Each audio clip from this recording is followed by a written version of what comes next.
Ring road પર આવેલા India માર્ટમાં કાપડનો વેપાર કરતા વેપારીને સાયબર ફ્રોડ કરતી ટોળકીએ યુએસડીટીમાં સારો પ્રોફિટ આપવામાં આવશે તેવી લાલચ આપી હતી, જેમાં ટ્રેડિંગ અને રૂપિયા ઉપાડવાના અલગ અલગ ચાર્જ પેટે ટુકડે ટોળકીએ ₹51.81 લાખ પડાવી લીધા હોવાની ફરિયાદ સાયબર ક્રાઇમ પોલીસ મથકમાં નોંધાઈ હતી.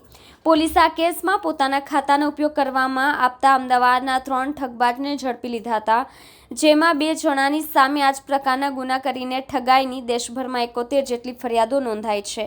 ટોળકીએ ગૌરવ પાસેથી રૂપિયા વિડ્રો કરવાના ચાર્જ પેટે ટુકડે ₹51.81 લાખ જેટલી રકમ અલગ અલગ ખાતાઓમાં જમા કરાવીને પડાવી લીધી હતી.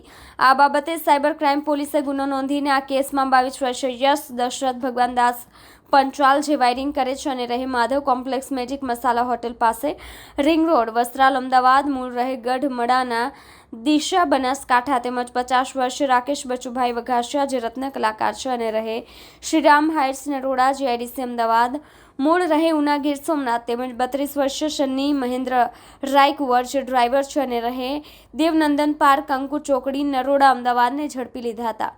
30,000 જેટલું કમિશન લેતા હતા. આ 3 જણાએ કમિશનની લાલચમાં પોતાનો ખાતાનો ઉપયોગ સાયબર ક્રાઇમ કરતી ટોળકીને કરવા દેતા હતા. યશ પંચાલ સામે આંધ્રપ્રદેશ, આસામ, છત્તીસગઢ, દિલ્હી, ગુજરાત, હરિયાણા, હિમાચલ પ્રદેશ, કર્ણાટક, કેરળ, મધ્યપ્રદેશ, મહારાષ્ટ્ર, ઓડિશા, રાજસ્થાન અને તમિલનાડુ, તેલંગાણા મળીને કુલ 58 જેટલા ગુના નોંધાયા છે.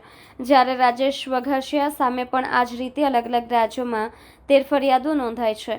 એક લેવડ દેવડમાં ₹30,000 જેટલું કમિશન લેતા હતા.